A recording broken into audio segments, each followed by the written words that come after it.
Good afternoon. Good afternoon. Thank you so much for joining me. This is the podcast, The Endurance of Labor Laws. I am your lovely host, Lesley Sullivan, and today is episode 91, and we are going to take a look at the Safe Drinking Water Act. This one is awesome.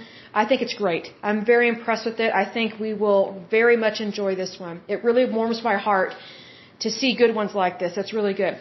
But first of all, let me give a big shout out to my listeners. So a big shout out to Oklahoma, Texas, my lovely neighbor, Florida, Oregon, Pennsylvania, New York, California.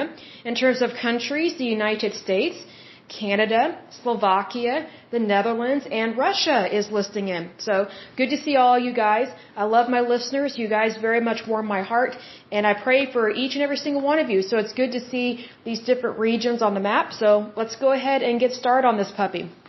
So the long title for the Safe Drinking Water Act is an act to amend the Public Service Health Act to assure that the public is provided with safe drinking water and for other purposes. The Safe Drinking Water Act was enacted by the 93rd United States Congress. It was effective as of December 16th, 1974. Let me see if it gives me any other data from that list. It says it was passed by the Senate on June 22nd, 1973. It passed the House on November 19th, 1974, and it was signed into law by President Gerald Ford on December 16th, 1974.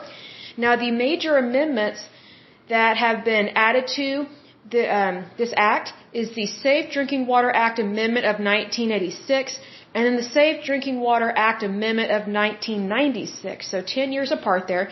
Now, here's the thing. Not all amendments are bad. You know, sometimes when we look at legislation and law, sometimes it's like they pass a law and they just keep adding stuff to it.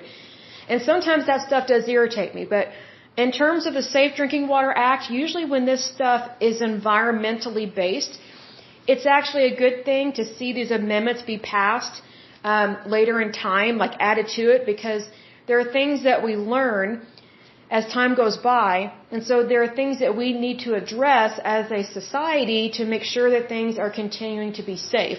So sometimes I'm not a fan of amendments. I'm not always a fan of rules, laws, and regulations like to the extreme and like just, burdening people with stuff. But these actually happen to be really good because it's looking out for the public safety, but it's not like the strong arm of the government. Now, I will say this, during Barack Obama's term, he allowed the EPA to do some things that I did not agree with. Now, that would be the strong arm of the government, of the federal government. But in terms of these here, within the Safe Drinking Water Act, which again is under the umbrella of the EPA in terms of enforcement of it, this one I actually agree with because it's not heavy-handed. It's not extreme, and it doesn't come across as the government being a bully. It's just saying, hey, some things have changed over the years. We need to update our policies and procedures. To me, when I read the Safe Drinking Water Act and I looked at a couple of the different amendments to this and I kind of went into more detail with it, it just reminded me of whenever I was working for a company and every year or every year and a half, they would update their policies and their standards for the company because, sometimes things change in companies. For example, if your company gets bought out or merged with another company, your rules and policies are going to change, especially if your company is moving from one state to another state. You know what I mean? So you have to keep things up to date, that's the impression I got with the amendments that were added to the Safe Drinking Water Act. I did not get the impression that it was the strong arm of the government and that it's, just crazy liberal. I didn't get that impression at all because if I did, I would totally be against it. But again, I didn't get that impression. I think they're doing a really good job with the Safe Drinking Water Act and protecting the public because water is basic. Because something that, the three things that people should always have access to is food, water, and shelter. That's always been what I believed, and I still believe that, and I will always believe that. Because I think that if people do not have access to food, water, and shelter, you've got a huge problem in your country. And that's really sad. Because every country deserves better, and every citizen deserves better than that. So we need to always make sure that people have access to food, water, and shelter. And that doesn't mean that you have socialism or fascism or communism, not by any means. It's just that things should be available. I mean, yes, they cost money, but if they're more readily available, then people will have access to it easier. Because if it's not readily available, if a good or product is not readily available, guess what? The price of it goes up. Like say, for example, right now in the United States, we are having very high inflation. So for example, if you're shopping for a car, which I am, here's the thing, cars are super expensive right now. There are hardly any new cars on any lot because a lot of new cars cannot be sold at the moment because they don't have that chip in them. Because again, the chip factory burned down. So needless to say, new cars, there's not as many, so the price of them have gone up extremely. So now if you want to buy a new car, more than likely you are going to pay MSRP. So it's one of those things that when something is limited, it means you don't have easy access to it and the cost of it is really high. In regards to water, if you have it readily available, it lowers the price of it and more people have access to it. That doesn't mean it's necessarily free. And it shouldn't be free because it costs money to treat water, to filter it, and then to move it from one place to another, whether it's into your home or, bottled water, whatever the case may be. But when something is scarcer, that already drives up the price. So that's why I'm always a fan of making sure that people have access to food, water, and shelter, but not turn it into a monopoly, because monopolies are illegal in the United States, but unfortunately there are some companies and places that get away with having monopolies. And I'm just like, how does nobody sue some of these companies for pulling the stuff that they do? But anyway, we'll discuss monopolies in another podcast, but I really want to get into the Safe Drinking Water Act. But here we go. So let's start on this puppy here. It says the Safe Drinking Water Act, also known as SDWA, is the principal federal law in the United States intended to ensure safe drinking water for the public. So notice that this is a federal law. It's not a state law. So it trumps the states, okay? However, in regards to the Safe Drinking Water Act, one of the big components of it is that they expect the states to handle things appropriately and to do their own testing to a certain extent. Like they expect the states to be able to handle their own water supplies, and they set standards for that, which we will see later in this article. So it says the Environmental Protection Agency, also known as the EPA, is required to set standards for drinking water quality and oversee all states, localities, and water suppliers that implement the standards. So the EPA is the boss of all this, so to speak. So even though states have states' rights, in regards to water supplies, the standard is set by the EPA, and if a state or a company or a utility company does not meet the standards, the minimum standards of what the EPA sets, there's going to be an issue. And I don't mean that negatively, it's just that when it comes to the cleanliness of water and the safety of it, they should be held accountable for that, because water is basic, okay?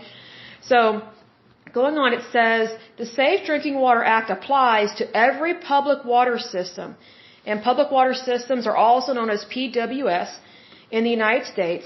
There are currently 148,000 public water systems providing water to almost all Americans at some time in their lives. The Act does not cover private wells. It says in 2020, 13% of U.S. households were served by private wells.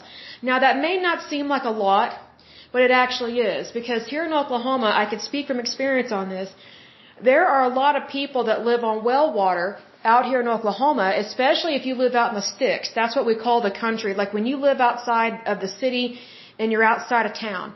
There are a lot of people that they have farming land, or maybe they have cattle, or maybe they just want to live out in the country because they're retired. A lot of them have their own well water. Well, their well water is not regulated under the Safe Drinking Water Act because it's a private well, as opposed to a public water system. So the public water system is basically from your state, city, or town. It's a public utility, meaning your local government really governs that. A private water well is where the owner is responsible for it, or you go through a private water company. So you as the property owner are responsible for your own water. Now that might sound burdensome or expensive, but it's actually not. I haven't met a single person that lives out in the country that doesn't like having their own private well. Because they tell me the water tastes better. It's just better for their crops because it's more natural. It's directly from the ground. And it hasn't been treated by anything. Like it hasn't had to go through any kind of tanks or anything. I mean, I know that they have a way of treating their own water, but it's I guess the better way to say it is, they give me the impression that their water's more pure because it's, for the most part, coming directly out of the ground. Now, when they take it into their house or pump it into their house or wherever, they can put it through their own filtration system that they can purchase. Like a lot of people when they live out in the country, they have a propane tank and then maybe a water tank or a septic tank. So, property owners that live out in the country, they're not country bumpkins. They're not stupid. They actually know a lot because a lot is on their shoulders and they have a lot to be responsible for. So they take it very seriously. What's interesting is that they know a lot more about water treatment systems than the average person because the average person does not live out in the country and is not responsible for their own water. So that's the thing. So it goes on to say, the Safe Drinking Water Act does not apply to bottled water. I did not know that. I had no clue. And it says bottled water is regulated by the Food and Drug Administration, also known as the FDA, under the Federal Food, Drug, and Cosmetic Act. I had no idea that that's how bottled water was legislated or regulated, I guess I should say. That kind of surprises me, but at the same time, I'm not. Because the FDA is not always good at regulating things. I'm not a big fan of the FDA sometimes because they sit on a lot of drugs that should have been put on the market a long time ago to help people be healed or cured from whatever they're going through. And also there are so many cosmetics that should not be on the market, that should not be on the shelves. On the flip side of that, there are a lot of cosmetics that should be sold, but yet the FDA is dragging its feet on it. Another issue I have with that, with the FDA and some of the funky things that they do that I don't always agree with, is the fact that, there was one time back in college, I kept getting sick from drinking this bottled water. It was like Avion or AVN. It tasted weird. I was like, well, maybe it's just because of the plastic. I was just like, well, I'm thirsty. I need some water. I got so violently ill. The water was contaminated. But yet it's bottled, it's sealed up. Like, when you twist the cap on a bottled water, I always listen for that clicking noise. And if I don't hear that clicking noise, then that tells me that the bottled water has already been opened and I shouldn't be drinking from it. Well, this one actually was sealed and I could hear those teeth thing clicking, when I opened my bottled water. But I got really sick. So that's when I switched to drinking Dasani and or Ozarka. Those are my top two favorites. So just, be careful about some of the bottled water that you drink. And if you keep getting sick from the same type of water or the same water source, now I know to report that. Back then I did not know you could report that. But first of all, stop drinking it. And number two, report it because there might be a bacteria or bacterium that has contaminated the tanks, the pipes, and the water where it's being stored or treated. But I didn't know that back when I was 18 or 19 years old. I mean, most teeny boppers don't know that, especially back then, because back then we didn't use the internet like people do now. Like it was rare to use the internet back then. Usually if you used the internet, it was because you're having to write a research paper. And even then, most of the time, you still had to go to the library and get a book and check out a lot of books.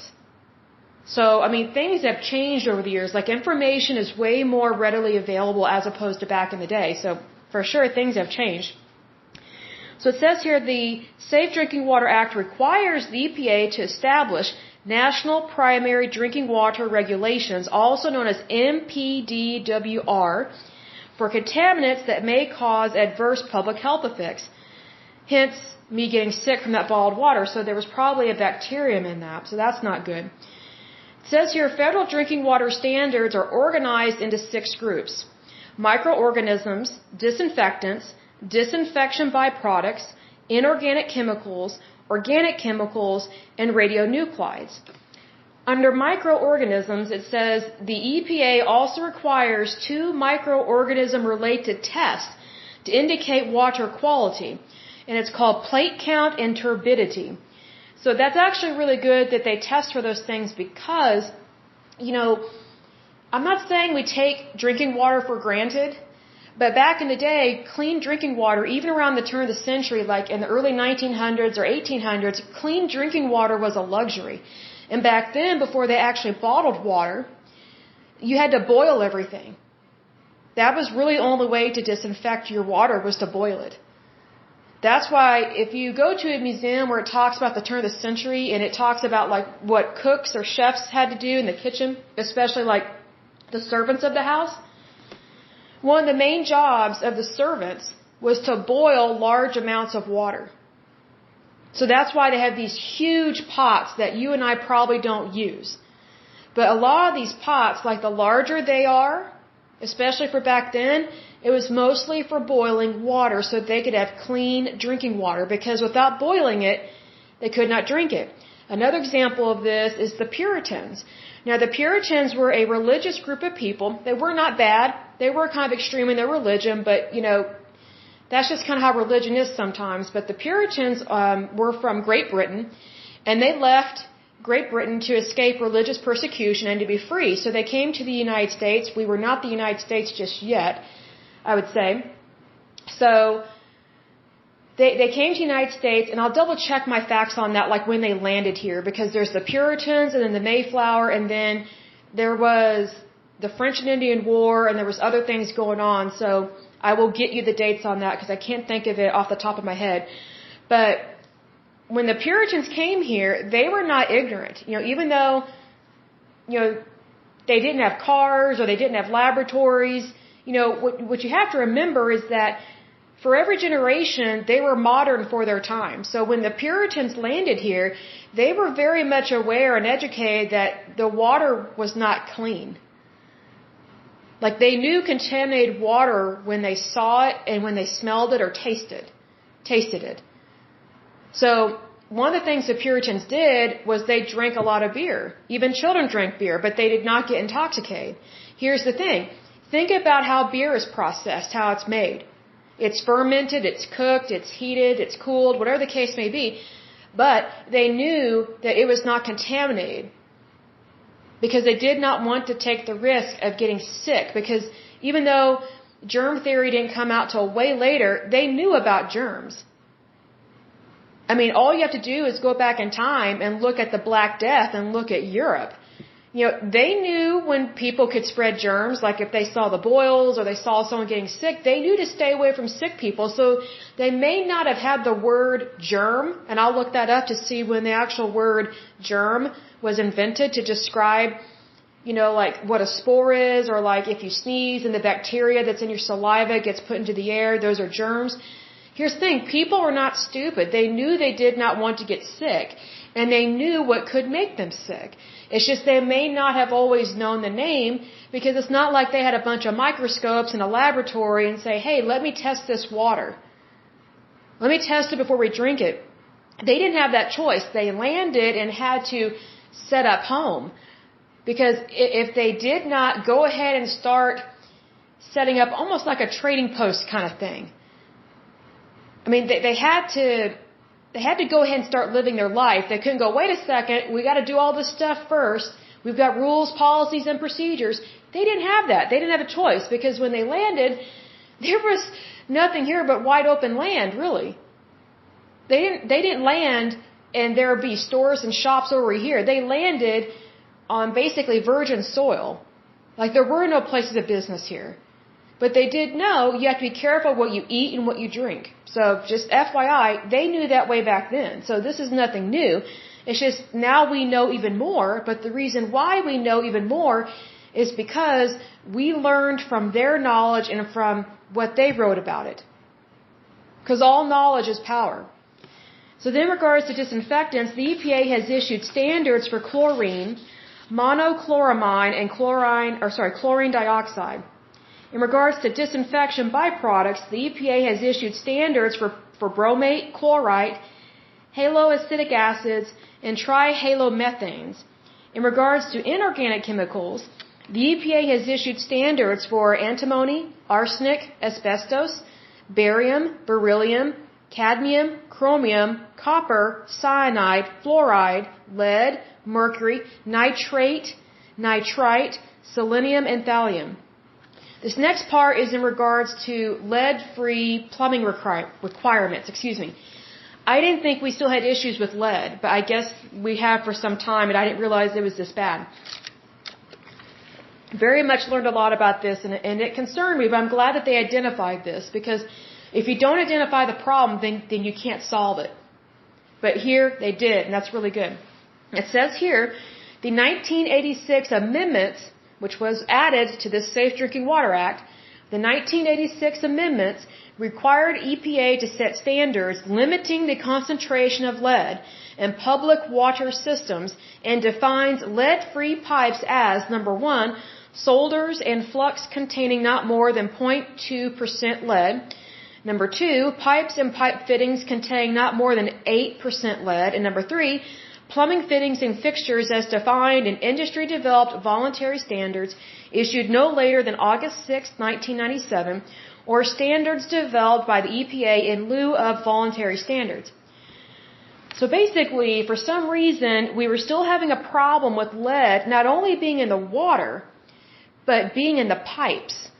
So whatever the water was flowing through, it was being contaminated by lead in the pipes. That's really concerning. It says the EPA issued an initial lead and copper regulation in 1991. If you think about it, that's not that long ago. Like, I would have been in the first grade when that was issued. That's really sad. I mean, like when I was in the first grade, I mean, it's not like I thought that we were, a super advanced society, but I mean, I had no idea that back in 91 we had these kind of issues, but I thought the United States was doing really good in terms of like a country and things like that, even though, I mean, I was just a little kid, but I mean, I knew that we were nothing like a third world country. But, I mean, this is really sad that only as of 91, the EPA issued a lead and copper regulation. That, to me, is concerning that it wasn't issued back in the early 70s. I just wonder if they learned over time what was being manufactured and what was affecting the pipes, and then whatever affected the pipes was affecting the water. That's kind of my concern with that. So it says here, in response to the Flint, Michigan water crisis, the EPA published revisions to the lead and copper rule on January 15, 2021, addressing testing, pipe replacement, and related issues. The rule mandates additional requirements for sampling tap water, corrosion control, public outreach, and testing water in schools. The rule continues the requirement for replacement of lead service lines when the action level, I guess a certain level, for lead is exceeded, but requires that a utility replace at least 3% of its lines annually compared to 7% under the prior regulation. Now, I'm kind of disappointed by this, that they backed off of the amount. I think it needs to be 7%, if not more. I don't think you decrease it. I think you should increase the amount of pipes that you replace. Because I think the risk is too great to have contamination in the water. That very much concerns me. In regards to organic chemicals, it says the EPA has issued standards for 53 organic compounds, including benzene, dioxin, PCBs, styrene, toluene, vinyl chloride, and several pesticides. In regards to radionuclides, it says the EPA has issued standards for alpha particles, beta particles, and photon emitters, radium and uranium. The EPA proposed regulations for radon in 1991 and 1999. Now, some of these terms I'm giving you, I don't know all of them. Like, I don't know exactly what they're talking about, so in another podcast, we will go over what these different terms mean, because I myself am a little ignorant about these because I didn't realize stuff was so specific. But the good thing about things being specific is that we can always learn more and realize, hey, what all goes into protecting the environment, which if you protect the environment, you're truly protecting people, so that's always a good thing. Now we're going to talk about state standards. The Safe Drinking Water Act allows states to set standards which are more stringent than the federal standards and to issue standards for contaminants that the EPA has not regulated. I think that's really good. That's very interesting that states tend to be more strict than the federal government in regards to this stuff. But at the same time, I'm not surprised because this is a state's issue, really. Because the states should be responsible for themselves. We're not a nanny state. The United States is not a nanny state. We are 50 United States. I mean, we come together as one nation, but we are 50 individual states. And each state is responsible for itself, and each state knows what it has problems with and what it doesn't have problems with. So that's why the states tend to set more stringent rules like this, because they know what's affecting their people more so than somebody else that lives in another state. So that's really good to be aware. Now, in regards to unregulated contaminants, it says the Safe Drinking Water Act requires the EPA to identify and list unregulated contaminants which may require regulation. The agency must publish this list, called the Contaminant Candidate List, also known as CCL, every 5 years. I did not know this. The EPA is required to decide whether to regulate at least 5 or more listed contaminants. On December 27, 2021, the EPA published a regulation requiring drinking water utilities to conduct monitoring for 29 PFAS compounds and lithium. The data are to be collected during 2023 to 2025. That data might be very interesting to see. Now we're going to talk about monitoring, compliance, and enforcement. So it says public water systems are required to regularly monitor their water for contaminants. Water samples must be analyzed using EPA-approved testing methods by laboratories that are certified by EPA or a state agency. A PWS, a public water system, must notify its customers when it violates drinking water regulations or is providing drinking water that may pose a health risk. Now, I find that very interesting because I do know that we had contaminated water or water that tasted really bad and really funky, and it wasn't right way back in the day when I was in college, and we never received a notice. So, because the water wasn't drinkable, like even my cat wouldn't drink it. Like animals, they know bad water when they smell it. And I was like, this is bad. So, the water that came out of the tap, I couldn't even cook with it. So that's when I started buying more bottled water, was because I didn't trust and could not trust the water that was coming out of the tap. Now, I couldn't do anything about the water that was being used in the bathroom, like to wash my hands or brush my teeth or wash my hair. But in regards to the kitchen, a lot of people started buying those water filter things that you screw on your tap, and so the water gets filtered as it flows through it when you turn on the faucet at your kitchen sink. And then also I bought a filtration system that was like part of a water jug. That's why so many of those things started being sold, was because there was so much contaminated water and it tasted weird. So just FYI, sometimes the public water systems, they don't always let you know, and they should. So it says community water systems, those systems that serve the same people throughout the year, must provide an annual consumer confidence report to customers. I've never seen one of these.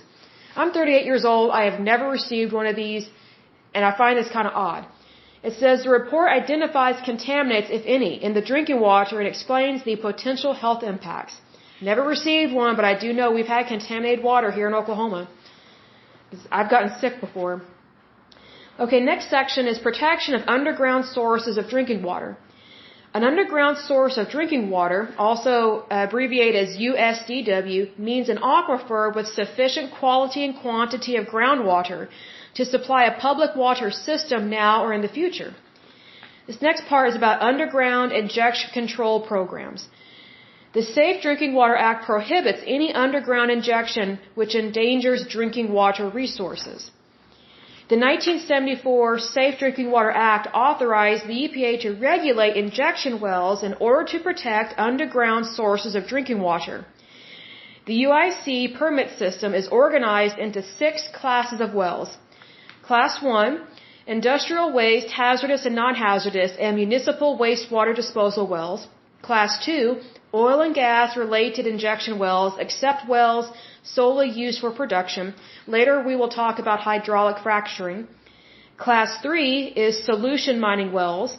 Class 4, shallow hazardous and radioactive waste injection wells. It says these are no longer permitted. Class 5, wells that inject non-hazardous fluids into or above underground sources of drinking water. Class 6, geologic sequestration wells for carbon dioxide.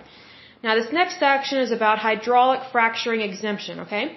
It says the Congress amended the Safe Drinking Water Act in 2005 to exclude hydraulic fracturing, an industrial process for recovering oil and natural gas, from coverage under the UIC program, except where diesel fuels are used. So I can see the pros and cons to this. The bad thing is that you're doing something I don't think is good for the environment per se. However, when you're trying to recover oil and natural gas in regards to fossil fuels, there are some policies and procedures or set standards within a certain industry in the private sector that's how things are done to make things safe and to extract the natural resources and to do it in a safe, legal, ethical way. So there may be some things we don't like about oil and gas. However, if you like having heat in the winter and gas in your car and being able to get to the emergency room if ever you're having a heart attack, then it's probably not a good thing to fight this. Because oil and gas is probably the number one reason why our oil and gas prices are so high right now. Because of inflation and because of the pipeline that is no longer being put through from Canada. Which is stupid and sucks because we have every right to do business and to get that oil and gas here. Because we still need it anyway. Like just because someone limits how much oil and gas we have, that doesn't mean we're going to stop driving our cars. It just means that you and I are going to suffer the cost of it at the pump, which is exactly what's happening. Like I think it's like almost $4 a gallon here in Oklahoma. And I spoke to some guys recently. They said it's like almost $6 or something a gallon in California because they're from Los Angeles. And they said it's ridiculous. So it's one of those things like people still need to get to and from work. They still need to get to the hospital. So it makes no sense to drive up gas prices and to limit our natural resources. There is a good ethical way to extract natural resources from the environment. But if you don't give people a chance to look into how to do that, if you just punish people and you punish companies, you're only shooting yourself in the foot. So there are always safe and ethical ways of how to extract natural resources. And that's what we should be looking into. And that's what these companies do for a living. I've said this before in a previous podcast. There was a friend of mine, her boyfriend, he was studying some kind of engineering degree. I can't remember the exact word, but it had to deal with oil and gas.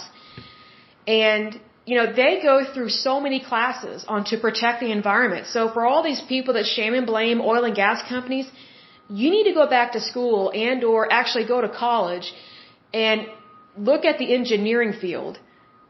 And look at what oil and gas engineers have to study and what they have to do to pass their exams. Like how hard they are. Like it is very difficult. Like I thought I knew stuff, man. I don't know anything compared to what they have to do. But there's so many standards that are set by the industry and by the companies that are actually way stricter than what the federal or state government does.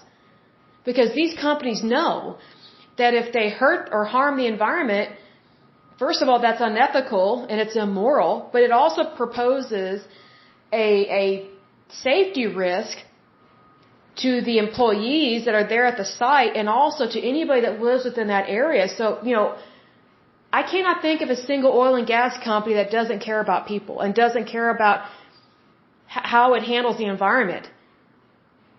Because here's the thing, oil and gas companies, they're going to hire the best of the best, right? They're going to hire the cream of the crop. So needless to say, the private sector, it does a really good job of monitoring itself.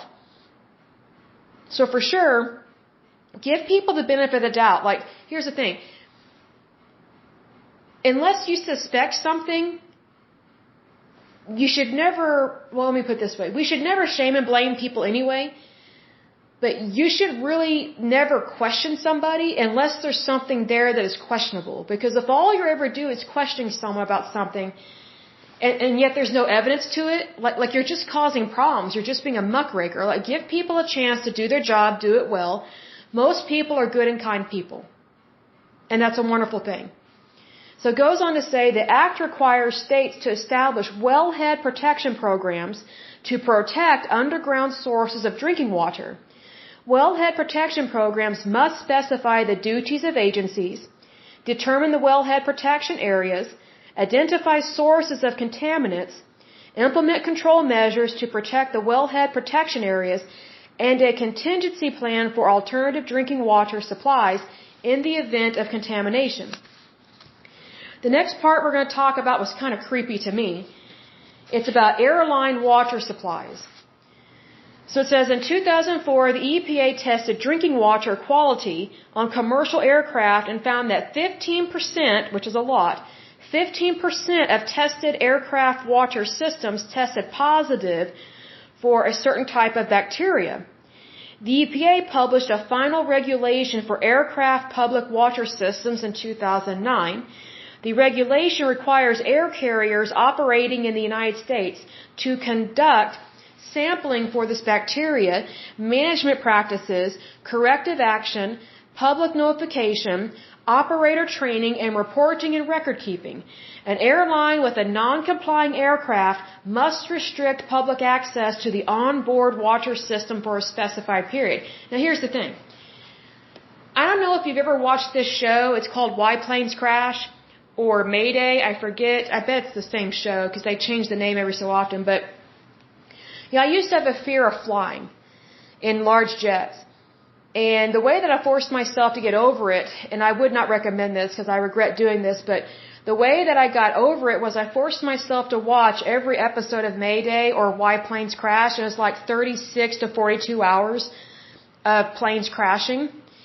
And once I got over the horror of it, it was like about after 5 or 6 hours, I started noticing common trends, and my brain memorized this stuff. And I'm like, wait a second, this is just like that other crash, like 4 hours ago in this other episode.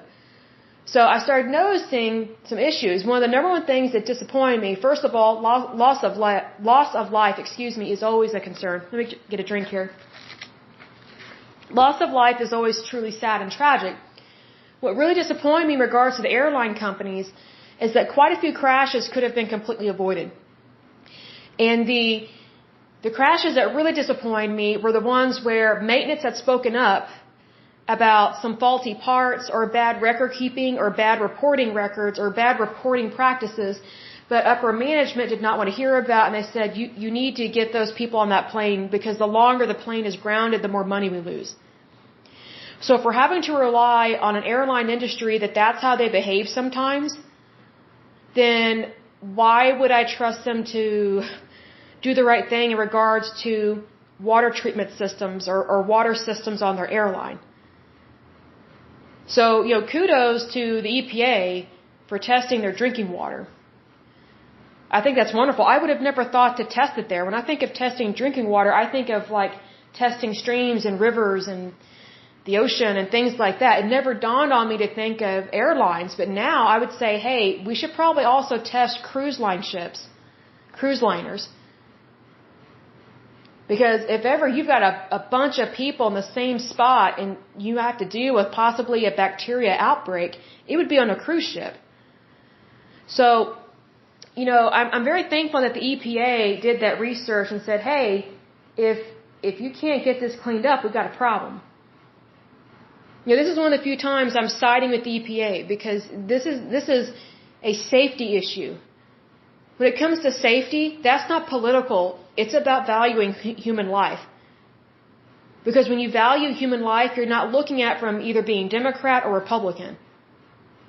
You're not looking at it from a political lens. You're looking at it from, I want to do the right thing lens. And that tends to be where I am on almost everything is, hey, I'm not looking at this just as a Republican. I'm looking at it as like, hey, we need to do the right thing. And in regards to my decisions, I look at everything like that. Everything. Because I want to make sure that everything is on the up and up. Whenever I start to question something, that's when I think, okay, how am I looking at this? Is this truly from a safety point of view, or am I allowing myself to think in a political way? And I question my thoughts on that. And that's what you're supposed to do as an adult. So, there are times that I will pause and take a moment to myself and think, okay, what is the correct way to look at this situation? What lens am I looking at it through? Because it always needs to be about health and safety. Because if you don't have health and safety, then you're not really going to have the protection of people. So it's important to look at it from that way. And we're talking about in regards to the EPA, especially with this. Because you're dealing with, how to describe this, with the EPA, it's one of those things where it's basically trying to protect every single person in the United States. So that's not a political issue. That's basically a human rights issue. And I don't say that lightly. Not by any means. So, for sure, I always try and make things as non-political as possible, because whenever things get political, then it gets murky. I don't like murky. You guys and gals know how I am. I do not do murky. I like things to be crystal clear, and I like to know where I'm standing at all times, and I like to know, okay, what's on the up and up, because I don't do anything outside of, hey, I always ask, or I always have this rule, it has to be legal and moral, everything I do. Because just because it's legal doesn't mean it's moral. So let's move on. This is talking a little bit about the history. So leading up to the Safe Drinking Water Act. So prior to the Safe Drinking Water Act, there were few national enforceable requirements for drinking water. In 1914, the U.S. the U.S. Public Health Services, also known as PHS, published a set of drinking water standards pursuant to existing federal authority to regulate interstate commerce and in response to the 1893 Interstate Quarantine Act. Now, I have not looked at this act, but if I had to guess, it's in regards to the different outbreaks that occurred around this time. You see, we forget that way back in the day, they didn't have vaccines, they did not have antibiotics, and so whenever there was an outbreak, which typically they had outbreaks of typhoid fever, yellow fever, measles, mumps, rubella, polio, and tuberculosis. So the way that they combated those diseases was they enacted different quarantines. Because they knew that disease could spread if you have people going from one town or one city to another. So that's why it's probably the Interstate Quarantine Act. And if I had to guess, and I am guessing, I bet that means that if you were sick, you could not travel on the interstate. You had to stay home. I will look up that act and see what exactly it says. But, we don't have quarantines like they did back then. Quarantines were way more common, and they were way more serious. They were way worse than COVID-19. Way worse, because get this, they didn't have hospitals like we do now. They did not even have emergency clinics or just walk-in clinics like we have now. Things were very basic back then in terms of healthcare. So the way that they protected people was to have quarantines. I think we forget about the flu epidemic. I think it's of 1918. It killed a lot of people in the United States. Like whole towns were shut down. There was this one documentary I saw about the flu epidemic of 1918. There was this doctor. Back then GPs handled everything, general practitioners. So if there's a town, the GP, he would deliver babies, take out appendixes, he'd see you for a sore throat, and he would typically do house visits. Well, during this time, it wasn't uncommon for general practitioners, excuse me, I have the hiccups. It wasn't uncommon for the GP of the town to go make a house call because someone in the family has the flu, and by the time the doctor gets there, the family would call for a house call in the morning, and then by the time the doctor gets there, 3 or 4 o'clock in the afternoon, 5 out of 8 people in the family are dead from that flu that hit. Because it was such a deadly strand of the flu. See, more people have died of the flu than of COVID-19. Especially here in Oklahoma. See, the good thing about people taking extra safety standards and extra safety precautions in regards to stopping the spread of infectious disease is that at the same time they're trying to stop the spread of COVID-19, flu cases dropped. It was amazing. I was like, oh my goodness, we're not having hardly any flu. That's great. Because prior to COVID-19 breaking out, Oklahoma got hit with the flu horribly every year. The only reason why Oklahoma was ever in the news in the fall or winter months was because we had some of the worst cases of the flu and the highest death rates of it. But here's the thing. So many people would not get vaccinated. And they would not wash their hands. They would not cover their mouths when they coughed, sneezed, or hacked. And they would not stay home when they were sick. So the good thing about COVID-19 is it really woke people up to how infectious disease works, which I think they already knew. I think a lot of people were just lazy and didn't care to protect human life. Because I remember this one guy, I no longer went to his place of business after he pulled this, but he was the owner of this business. It was this really good sandwich shop. And he was going on and on about how he never gets the flu vaccine. I was like, well, what if you get the flu? He goes, oh, I never get the flu. I was like, how do you know? Because sometimes he sounded really sick. Really sick. And so he'd be hacking, and I'm like, and he's touching people's food. And it's like, okay, so you're against vaccines, you're against antibiotics, but yet you're infecting people. And he's touching people's food. Like, that is such stupidity, it's unbelievable. But anyway, moving on.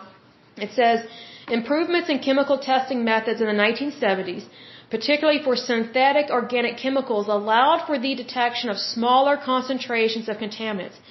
This is a really good point that modern medicine was really picking up speed here in the 70s. Yes, they had laboratories that went back all the way to the 20s and 30s, but technology changes over time. So that's why sometimes we have these amendments to these acts, is because things change over time.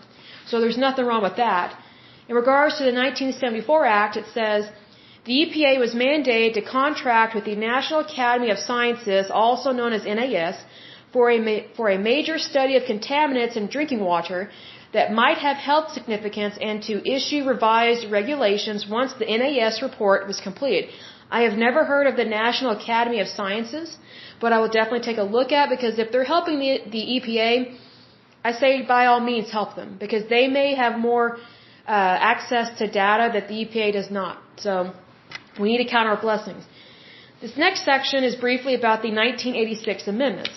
So it says, in addition to requiring more contaminants to be regulated, the 1986 amendments included wellhead protection, new monitoring for certain substances, filtration for certain surface water systems, disinfection for certain groundwater systems, restriction on lead and solder in plumbing, and then they had more enforcement powers, which is good, because I'm not always a fan of the federal government having a stronger arm, but in this case, the EPA has to have a way of enforcing it. Because what's the point of having a law in the books if there's no teeth to it? Like, if you can't enforce it. Then it's like, oh yeah, there's a law, but who cares if you break it? No. If you're going to have something on the books, you need to have a way to enforce it. That's the right thing to do. This next section is about the 1996 Safe Drinking Water Act Amendment, and these are the main points to the 1996 amendment. And President Bill Clinton was in office at this time. So it says, number 1, consumer confidence reports.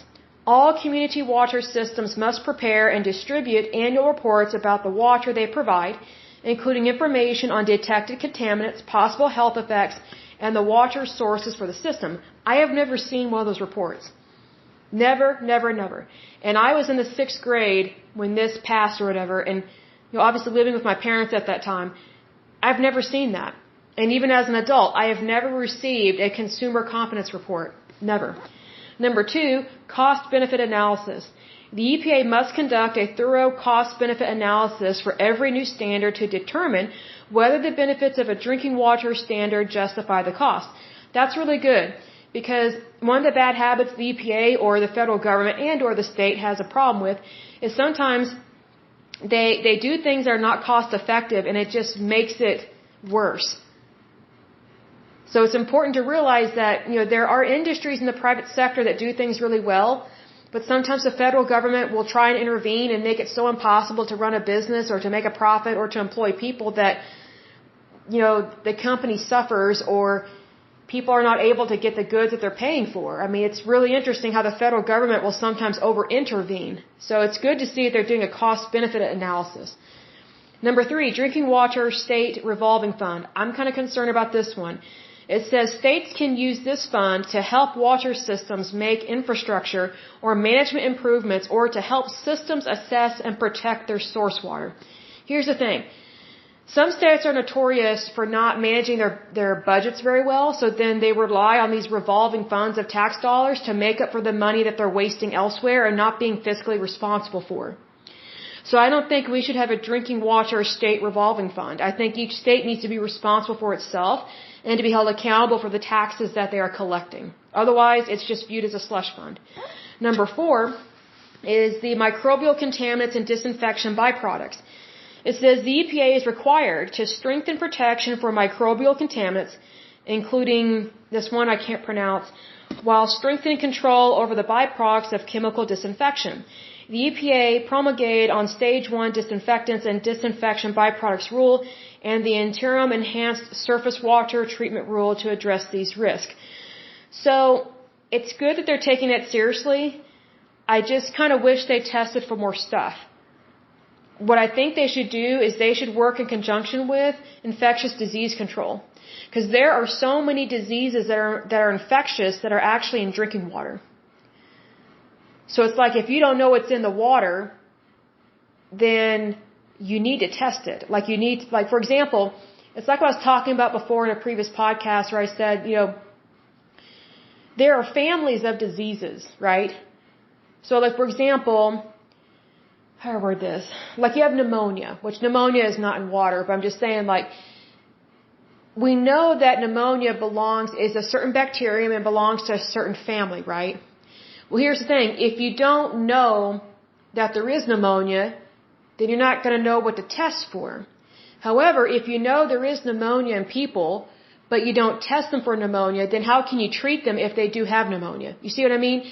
So, in regards to water and bacterial contaminants, which would be microbial, they need to be testing for any and all bacterium. Because different bacterium can affect different people in harsher ways. Especially for people that have suppressed immune systems, or maybe they're homesick from the flu, or maybe they're battling cancer. I think they should be doing more testing. That's my personal opinion. So it says here, number 5, operator certification. Water system operators must be certified to ensure that systems are operated safely. The EPA issued guidelines in 1999 specifying minimum standards for the certification and recertification of the operators of community and non-transit, non-community water systems. These guidelines apply to state operator certification programs. All states are currently implementing EPA-approved operator certification programs. I'm glad to see that because I look at it this way. If you have to be certified to drive a forklift, how much more important is it for someone to be in charge of a water system? You know what I mean? So I think that's really important. Number 6 is public information and consultation. The Safe Drinking Water Act emphasizes that consumers have a right to know what is in their drinking water, where it comes from, how it is treated, and how to help protect it. The EPA distributes public information materials on its website and holds public meetings, working with states, tribes, local water systems, and environmental and civic groups to encourage public involvement. Sorry, my mouth's getting dry. Okay, so number 7, small water systems. Small water systems are given special consideration and resources under the Safe Drinking Water Act to make sure they have the managerial, financial, and technical ability to comply with drinking water standards. Now, this next small part is in regards to the 2005 amendment. Through the Energy Policy Act of 2005, the Safe Drinking Water Act was amended to exclude the underground injection of any fluids or propping agents other than diesel fuels used in hydraulic fracturing operations from being considered as, quote, underground injections for the purposes of the law. Then we move on to the 2011 amendment, and it says Congress passed the Reduction of Lead in Drinking Water Act in 2011. This amendment, effective in 2014, tightened the definition of lead-free plumbing fixtures and fittings. I'm surprised we're still having problems with this. We know the dangers of lead, like why is there still an issue? I kind of find that odd. So that's a little strange to me. Okay, now we move on to the 2015 amendment. It says the Drinking Water Protection Act was enacted on August 7, 2015. It required the EPA to submit to Congress a strategic plan for assessing and managing risk associated with algal, I'm not sure I pronounced that, ALGAL toxins in drinking water provided by public water systems. The Grassroots Rural and Small Community Water Systems Assistance Act was signed by President Barack Obama on December 11, 2015. The amendment provides technical assistance to small public water systems to help them comply with national primary drinking water regulations. That's actually really smart to do that. So that way we're not leaving anybody out of the loop. This next part is about the 2016 amendments. It says the Water Infrastructure Improvements for the Nation Act added several provisions to the Safe Drinking Water Act, along with providing financial assistance to the city of Flint, Michigan, in responding to its lead contamination crisis, as well as assistance for other communities. The provisions include expanding the Water Infrastructure Public-Private Partnership Loan Program. I'm concerned about that one. Requiring public notification when household drinking water contains lead levels above the EPA action level. Establishing a voluntary program for testing for lead in drinking water at schools and child care centers, and creating a public information clearinghouse on alternative drinking water delivery systems. Now here's my issue with this. Okay, some of these things I agree with, some I do not. So in regards to Flint, Michigan, I think Michigan needs to take ownership of this. And here's the thing, we already have rules, laws, and regulations, and we already had testing procedures on the books. And something fell through the cracks in Flint, Michigan. But now it sounds like they're putting everybody on the hook for tax dollars to help them. We're not responsible for that. Flint, Michigan is responsible for itself. Some people might get irritated about that. It might ruffle some feathers, but think about this. We've had rules, laws, and regulations since 1914. And then they really ramped up or vamped up in 1974. And they've been growing since then. So lead is nothing new. So they should have been testing for this whole time. So if they have problems, they are responsible for not catching it. We are not responsible for this. So I get concerned when it says expanding the Water Infrastructure Public-Private Partnership Loan Program. I don't want to help them with a loan. My tax dollars can be used elsewhere. They need to be responsible for themselves, because here's the thing. Before anyone sends me a feisty note, think about all the rules, laws, and regulations that the federal government has passed, okay? And we know these go back to at least 1914, okay? Then think about all the state laws and the state rules, laws, and regulations that have been passed within the state of Michigan. And think about all the little requirements that a utility company has, whether it's public or private. You know, they are responsible for their pipes, their water, and their testing. I don't like being used for someone else's negligence. I don't like my tax dollars going towards someone that didn't take care of what they were supposed to take care of. See, here's the thing, Michigan, I remember when this hit the fan, I was just like, really, like, why weren't they prepared? Like, why weren't they, how do I word this, why weren't they doing their due diligence before this happened? Like, what happened in Flint, Michigan doesn't just drop out of the sky. It's not like you walk into a birthday party and someone just randomly pops a balloon and startles you. Flint, Michigan, that took time to build up what happened there. It wasn't random and it wasn't by accident. There were things that happened, how do I word this, there were things that did not happen that were supposed to happen in regards to rules, laws, and regulations, and following those and identifying any possible issues with pipes or water contamination. But, you know, the country had a freak out moment in regards to Flint, Michigan, and I remember when it was on TV, you know, the first couple of times I saw the news break, I was like, oh, that's very sad, but I got sick of listening to it. I'm like, oh, really? Well, whose fault is this? And maybe we'll do a podcast about what happened in Flint, Michigan, but here's the thing. Fix the problem. Correct it. and follow the rules, laws, and regulations that are already on the books, and then you won't have this stuff happen. I mean, at some point, I turn off the TV. I mean, it just gets old. It's like, how many rules, laws, regulations, or permits, or, you know, whatever the case may be, how many have to be on the books? How many tried and true, proven ways of doing something have to be put on the books in order for people to do things right? I don't get it. I do not get it. You know, it's kind of like, you know, I bake pies. That's one of the things I'm really good at. And you know what? If I keep messing up my pie recipes, like the crust, because I'm very particular about my pies, if I keep making the same mistake, whose fault is it? It's mine, because I keep making the same mistake. Let's say I keep using the wrong ingredient, which I don't do because I'm very particular, but, you know, let's say I put too much baking soda or too much baking powder. I'm just making something up. Then that's on me, even though I have the recipe right in front of me. So the recipe stands alone as the rules, laws, and regulations for like a pecan pie or a lemon meringue pie, whatever kind of pie I'm making. Those are the rules, laws, and regulations that I'm following to bake a pie. But if I don't follow what's in that recipe, I have no one to blame but myself when it comes out wrong and doesn't taste right. See, if you don't follow what you're supposed to follow, you're losing, how do I word this? You're losing accountability in a way. I don't know how else to describe it.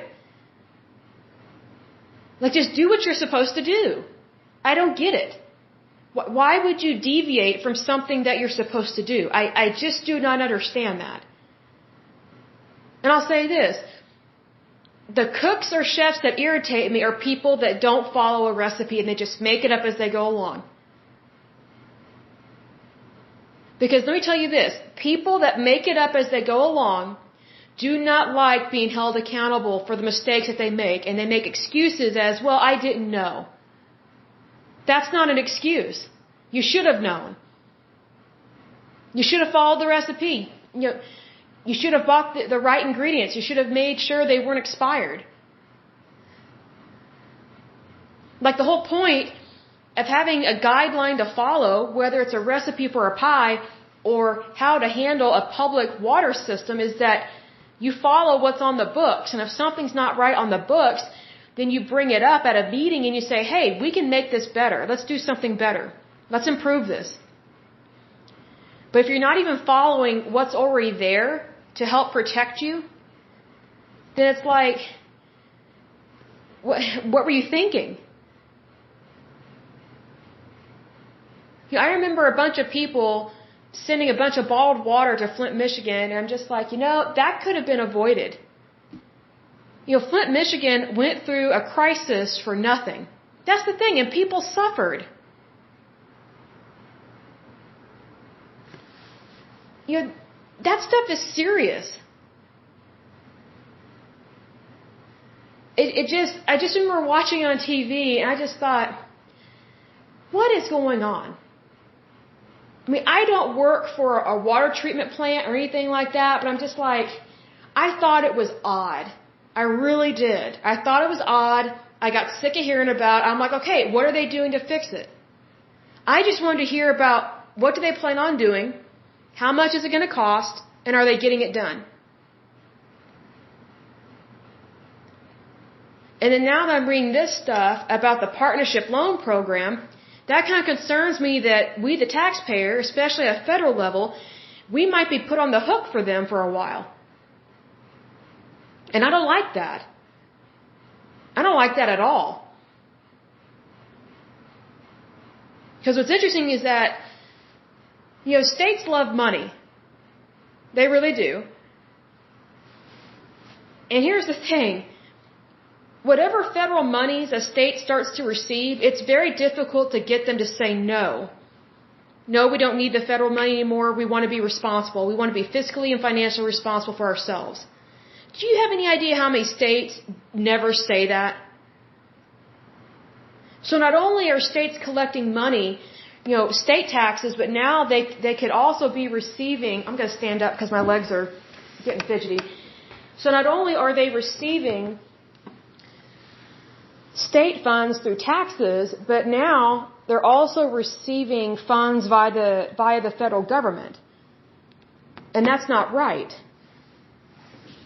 It's just not right. But we're going to move on. That's another story for another day. So this next section I really do not agree with. It's environmental justice, which to me, environmental justice is nothing but a crock. Because I've noticed that whenever someone says, oh, we need social justice or anything in it with justice, it's really just someone trying to make a scene and trying to make it seem like something's true when it's not. So under this section of environmental justice, it says, communities of color and low-income communities are disproportionately impacted by unsafe drinking water and associated health problems in the United States. That is horse manure. And here's why. Water gets sent out to everybody equally. Like, for example, I live in one part of town in Oklahoma City, but if I was to move to another part of town, I'm still going to be receiving the same water because it comes from the utility company of Oklahoma City. So here's the thing. If African Americans and low-income communities, I'm not saying this is happening in Oklahoma City, but I'm just saying that if African Americans and low-income communities in Oklahoma City are being affected by unsafe water, then so is everybody else, because everybody is getting the same water. So that is a very jaded, it's a lie, technically. It's a flat-out lie. Because it's like, here's the thing. If African Americans and or low-income communities are being impacted in any way by unsafe drinking water, they need to report it. They need to report it because they should have safe drinking water. But here's the thing. If they are receiving unsafe drinking water, it's not because of the color of their skin or their income. It's because there's something going on at the water treatment plant, like something's going on at the utility company that needs to be addressed. So this is not a race issue or an income issue or an injustice issue. It's a water testing issue. We need to call a spade on this. This is ridiculous. I can't stand lies like this. This causes division in our country, and we don't need that. Then it goes on to say specifically, Native American reservations and communities with dense Latino and African American populations are at higher risk of exposure to drinking water contaminants. That's bull. Absolute bull. It depends on where you live. So let's say, for example, and I can speak for a fact on this because Oklahoma has Indian reservations. So here's the thing. If you were to move the Indians off of the Indian reservations, which they live there by choice, they're not forced to be there. They're free to leave. Let's say, for example, you move all the Indians off the Indian reservation and you put a bunch of let's say you put a bunch of white people there, because this tends to irritate people, but let's say you put a bunch of white people there. Then, if there's unsafe drinking water, then the whites would also be affected. Because it's not about race or color. It's about the unsafe drinking water. It's about the water that they are getting. So it has nothing to do with color. And here's what this doesn't talk about. The Indian reservations, Native Americans, they live there by choice. But here's the thing. Their tribes have them brainwashed. The people that live there, the Indians that live there, mind you, Native Americans are some of the sweetest people ever. But they are constantly lied to by their tribe. Constantly.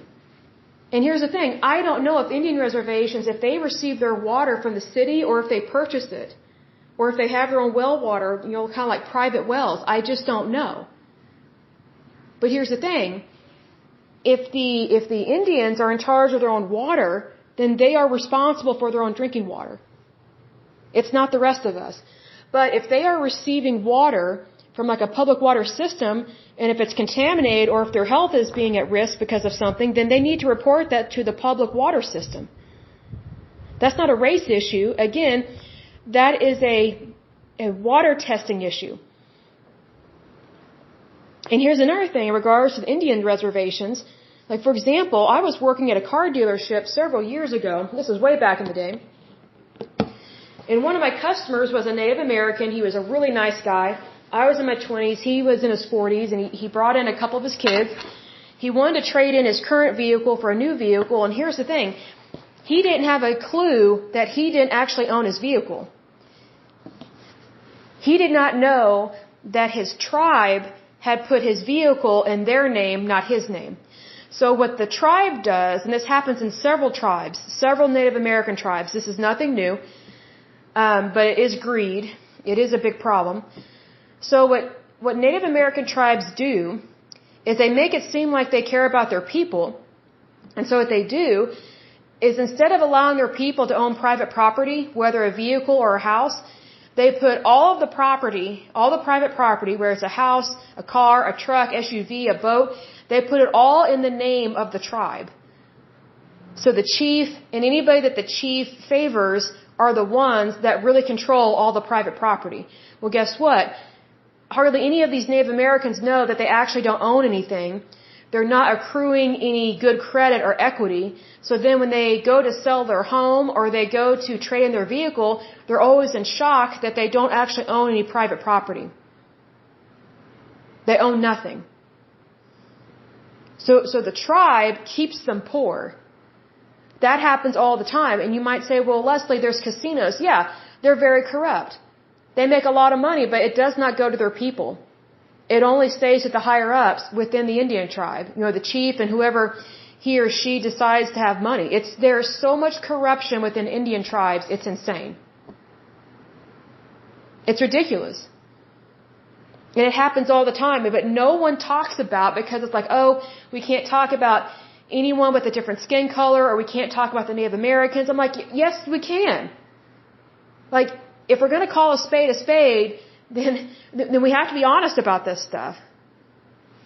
So this article goes on to say that one study found that levels of contaminants in the drinking water of 2 Nebraska Native American reservations were significantly higher than regional contaminant levels. Again, contact your public water system. Because if that's really true, which I doubt that it is, but if it's true, there's a problem going on at the treatment plant that has nothing to do with someone being Native American. Again, if you were to remove all the Native Americans from those 2 Nebraska reservations or whatever and put a different people there, they would also be exposed to contaminants. It has nothing to do with race. It has to deal with how the water is being treated and or not being treated, and if they are doing the proper testing. Because obviously, if this is true, they're not testing it, and they're not treating the water appropriately. So that is a very jaded sentence, and it's a lie. And here's the thing. People that live on reservations, they believe a lot of this stuff. They believe that they're the victim. I'm like, you know what? As long as you live a victim mentality, you're always going to have a poor life. See, a lot of these Native Americans, they don't know that they can leave their reservation. They can go out and get a normal job just like anybody else. The tribe brainwashes them. And also, tribes are very violent. Like here in Oklahoma, some of the worst domestic violence situations are on the reservations. It's really graphic. It's horrible. Indian reservations are not safe. They're known for high murder rates, high crime rates, very high domestic violence, and drugs. I mean, it's rampant. And they don't always finish school. And it's just like, I just want to say, you gotta be kidding me. Like, this stuff is still going on, but it's because they get told they're a victim all the time, and they just stay where everything is, quote, free, where it's not free. Federal tax dollars are paying for it, and or state tax dollars are paying for it, are paying for the Indian reservation. And here's another thing. You know, we have Indian clinics here in Oklahoma, but guess what? They suck. Why? Because it's socialized medicine. They're told it's free. It's not free. The taxpayers are paying for it, but it's some of the worst health care you have ever seen.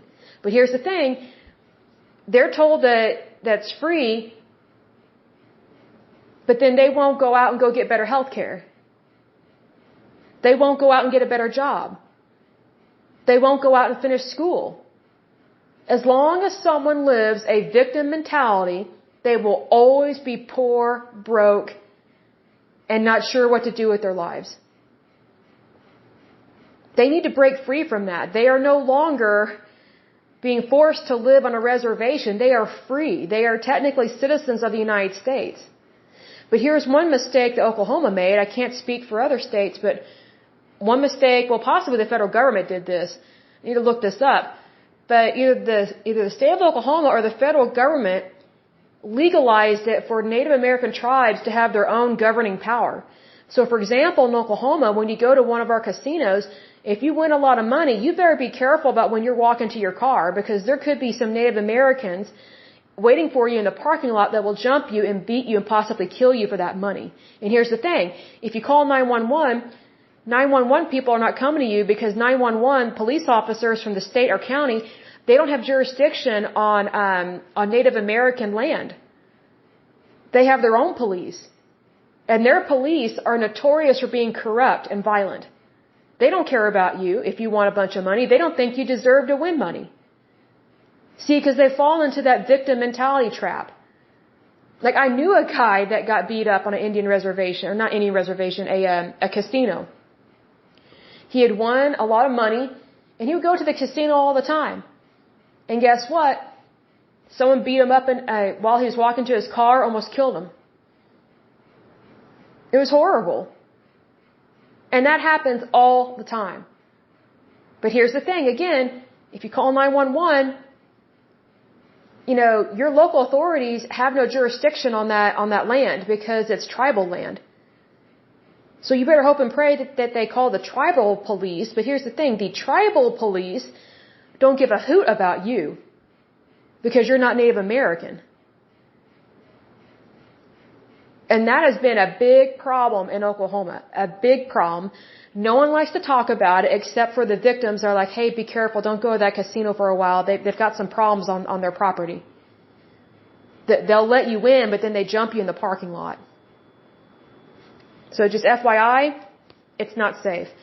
Goes on to say another study found that Latino residents in Tucson, Arizona had higher than average levels of contaminants in their drinking water, which were linked to higher rates of cancer and neurological disorders among residents.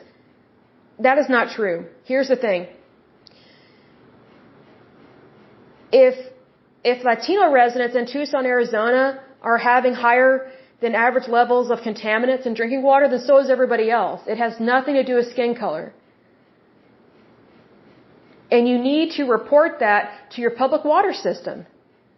It's not a race issue. It's a water testing issue. Like, stop living a lie. Stop crying wolf. Stop saying, oh, woe is me. Oh, discrimination. Like, this is what people are calling environmental justice or injustice. I'm like, really? Is it injustice to lie about people? Is it injustice to lie about your situation? Is it injustice to cry wolf when you're actually the wolf? Like, I don't fall for stuff like this. I just don't fall for it because I get sick of hearing it. I'm just like, you know what? This is a water testing issue. It has nothing to do with race because anyone that lives in that area, it doesn't matter what their race is. If they're drinking contaminated water, they're drinking contaminated water. It doesn't matter what race you are. Goes on to say, also, it is understood that low-income residents of the Appalachian region of West Virginia are disproportionately exposed to contaminants in drinking water from coal mining in the region. Okay, what a crock. Okay. So here's the thing. Let's say a bunch of rich people lived in the Appalachian region. Oh, let's say they're white. Let's say they are super rich white people who love to go tanning and love to buy expensive perfumes and colognes, and the women all have fake French manicured nails, and the guys drive Lamborghinis. Let's just go all out and be extremely white, okay? So, here's the thing. If you had a bunch of rich white people living in the Appalachian region of West Virginia, they would also be exposed to contaminants in the drinking water. It wouldn't just be low-income residents, because it doesn't matter what money you make or what money you don't make. It's water. Water that is available to everybody. So again, this is not a social injustice issue or an environmental justice issue or an income issue. This is a water treatment plant issue. This is a public water system issue. This is a water testing issue. And here's another thing. It already tells us what the problem is. It's from coal mining. And also, these people might be living near a Superfund site, and they may not realize it. They may not know it. And here's another thing. They don't have to be poor. They can move. They can get a different job. Here's another thing. If you're living in an area that has bad drinking water, number one, report it. Number two, move to a different area. You don't have to stay where you are and be broke. That's the great thing about the United States, is that you can move up. You can always move up to the middle class, upper class, billionaire class, whatever the case may be. You do not have to stay where you are. Now, the reason why I said, hey, let's just say, hey, these are rich white people, in place of the low-income residents. Here's the thing. The rich are blamed for so many things in this country, and so are white people. And I'm so sick of that. And I can't even stand the term white. Because you know what white is? Most white people are a mix of several different races, and the word white is not a race, it's just a color. But yet, whenever you are filling out new hire paperwork for your employer, you have to put like what race you are. I'm sorry, white is not a race. But yet they put African American, they put Latino, they list all these others specifically, but white people, we're not considered to have a race. We're just white. Well, I find that offensive. Because you know what? I actually did the 23andMe test, and guess what? My test didn't tell me, oh, you're white, you're 100% white, that's all you are. Didn't say that at all. I didn't think it would. But guess what? I am a mix of so many different races, and not all of them have white skin coloring. I've always known I was a mix. I just didn't know it was so diverse. But I've always been, a little offended at filling out paperwork that wants to know my race. And I'm like, well, how come African Americans get to have their race listed, but my race isn't listed? Like, to start, I'm French and Irish and a whole bunch of other things, but how come being French isn't listed, or being Irish isn't listed, or being Welsh?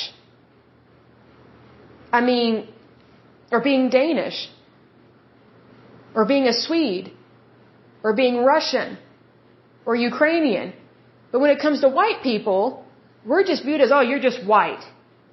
Really? That is racist. That is racist. Unbelievably racist. I can't stand it. Because you know what? I don't think of myself as a white person. I just think I'm a person. And I know that my heritage, for starters, is Irish and French, but I'm also British. In terms of my genealogy, like, I'm a whole bunch of other things as well, but those are just to name a few. But because there's actually reverse discrimination geared at whites, geared at white people. Like, how is that being inclusive? It's not.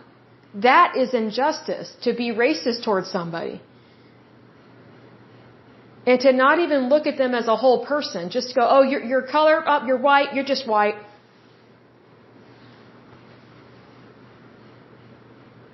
That greatly disappoints me that has become such a problem in the United States, because it didn't used to be. It did not used to be. I kind of figured when I was younger, when I saw how the new hire paperwork changed over the years, I was like, it gets more and more insulting towards one particular group of people, and it's towards anyone that is fair-skinned. I'm like, wow, so my heritage doesn't matter, but everybody else's does. So anyone that's fair-skinned, their heritage doesn't matter. It does matter. It does matter. And get this, this injustice or this racism is nothing new, but it's really picked up speed in the last 10 years. It really has. Because now they're claiming there's environmental justice or injustice and all this stuff. I'm like, really? So are we going to talk about how there's reverse discrimination against fair-skinned people? I mean, are we going to talk about everything, or are we only going to talk about what only the few want to talk about? Like we can't talk about how overly taxed the rich are. We're only going to talk about how poor the poor are. That's ridiculous.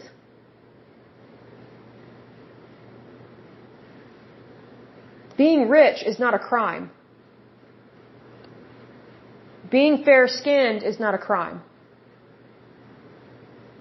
You know what I find interesting is that whenever we have these social justice or these environmental justice issues, it just opens a Pandora's box to the most illogical arguments that are so shameful towards the human race. I'm just like, why does anybody listen to that garbage? Why does anybody believe that? Why does anybody speak that stuff? Because if you want real justice, stop looking at skin color.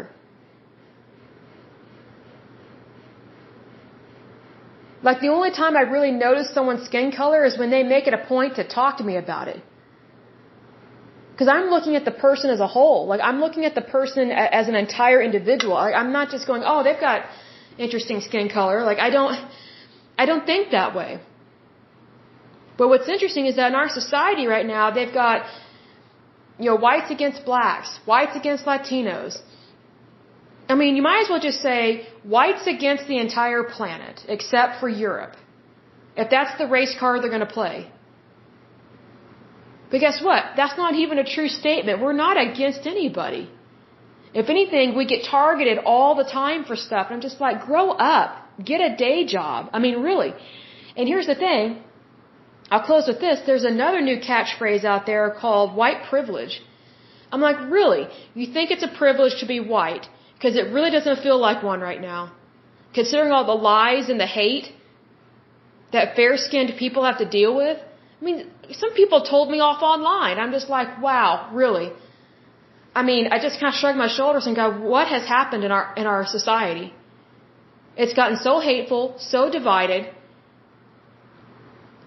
And I'm just like, how can anyone say there's a problem with white privilege when we have so many African Americans that are super wealthy athletes, like millionaires, that make way more money than any white person? I'm just like, wow, I'm sorry, are they going to call that black privilege? No, they're not. But whenever a white person does well, which I don't even like using the word white, but whenever a white person does well, oh, that's white privilege, and you look down on people. I'm like, no, actually we don't. And if someone that is fair-skinned is looking down on somebody, they don't reflect every fair-skinned person. It only reflects that individual and their stupidity. Because let me tell you something. I'm not friends with racist people, and I don't care what race they are. I'm not friends with them if they're racist. They can be even whiter than me. And if they've got an attitude problem, I'm not friends with them. So I really think we need to drop this race issue. It's so overdone, it's overplayed, it's ridiculous. And it's just, you need to handle the issue one at a time and not put everybody in the same egg basket, because we're not all the same. Not every situation is the same. And you know what? If people are going to talk about so-called white privilege, then they need to talk about black privilege. They need to talk about Latino privilege. They need to talk about Native American privilege. They need to talk about all this stuff that's privilege. Because guess what? There are rich people in every race on the face of this earth. And one guy told me off online, he said, you don't get it, it's a way of life. I'm like, you're right, I don't get it, because I don't have a way of life where I live a white privileged mentality. I said, I have no idea what you're talking about. Because you're claiming it's a mentality, but you're judging me by the color of my skin. So obviously it's not a mentality, it's a judgment of my skin coloring. I find that offensive. I mean, it's so ridiculous how it's like certain people of certain skin colors can speak up and talk about stuff, but the fair-skinned cannot. And I'm like, you know what? I don't play that game. We have freedom of speech in the United States. And skin color has nothing to do with your right to freedom of speech. And skin color should not determine whether or not you respect somebody. Skin color should have nothing to do whether or not you quote unquote tolerate somebody. But that's how it's being viewed. It's like, oh, well, I'll listen to you because you're not white. You know, these white people, they just have white privilege. They're stuck up. I'm like, really? I've met snobs in every race. And most of them I met in college. I've met stuck-up people in every race of both genders because you know what? It's an individual choice.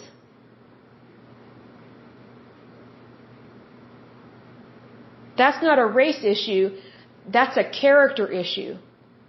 Like a character quality. If someone chooses to be mean or hateful to you, that's a reflection on that individual. It's not a reflection of their race, their town, their city, their state, their country, their employer. I'm like, where does the shaming and the blaming stop? It needs to stop with the individual that was behaving inappropriately.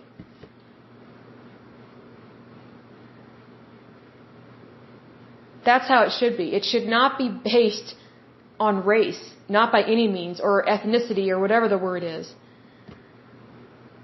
Like, I never thought that I would be falsely accused of white privilege. I'm like, oh, you want to live my life? You want to walk in my shoes? Come on over. Come on over. My life is not easy. And I've been through some serious hardships over the years. A lot of things I don't talk about. So for someone to say, oh, you have white privilege and all this stuff, I just roll my eyes. I'm like, wow, really? Really? First of all, I'm not white. Number two, hardship can affect anybody at any time. It doesn't matter what race they are.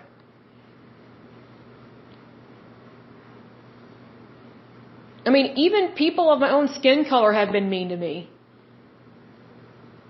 Is that racist? No, it's a reflection of the individual. African Americans haven't been nice to me.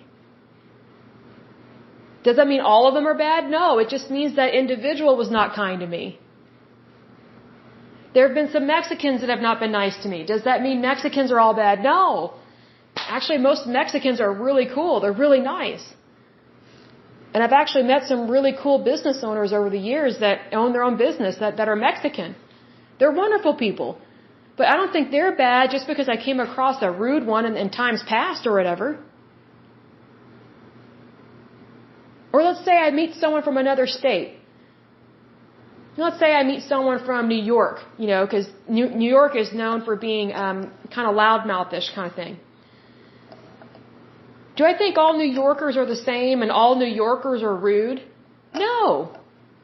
No, first of all, when you're talking to someone, if they're from a different area, also from a different state, you have to take into account their dialect and also their way of life.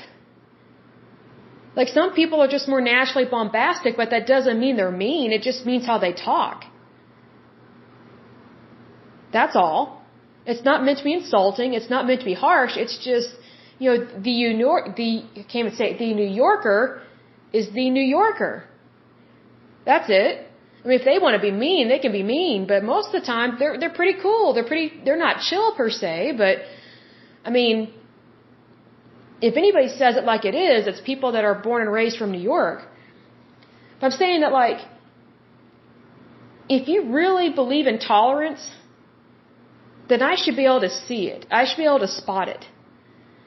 I shouldn't be able to spot racism, especially not against me or my family because we're fair-skinned.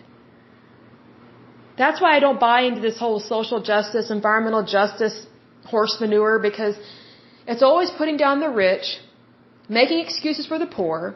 It's putting down anyone that's fair-skinned, make it seem like African Americans and Latinos and anyone of color, anyone with a tan is always the victim. And if that's how, some of you think, if you're listening to this, then I have to ask, have you ever been to a poor white town? Guess what? They're poor and they're fair-skinned. Poverty does not know color. You don't have to be a certain color or a certain race or a certain gender to be poor. Like, I don't fall for those stats. I'm just like, you know what? If you're poor, you don't have to be poor. I have said over and over again in these podcasts that if you want to make more money, go for it. Apply for a new job, a better job, and apply to jobs where you make double or triple the money that you make now. I say go for it. You have nothing to lose and everything to gain. But if you never try, if you never apply yourself, then you have no one to blame but yourself. I mean, at some point, you have to get up and stop complaining. And I don't mean that harshly. I really do not. But if you want a better life, you have to stop playing the victim card. It's easy to play our violin. And others play their violin a lot louder than others. And I'm getting sick of it. So for anyone that just thinks they should just sit around and play their violin all day, I got news for you. I don't want to hear it, so why don't you join the orchestra? Because that's the only place where you should be playing a violin for 8 to 12 hours a day. And here's the thing. Guess what? When you are in an orchestra, most of the time, it's a union-paying job. So put your violin playing into action. Like, make some money off of that.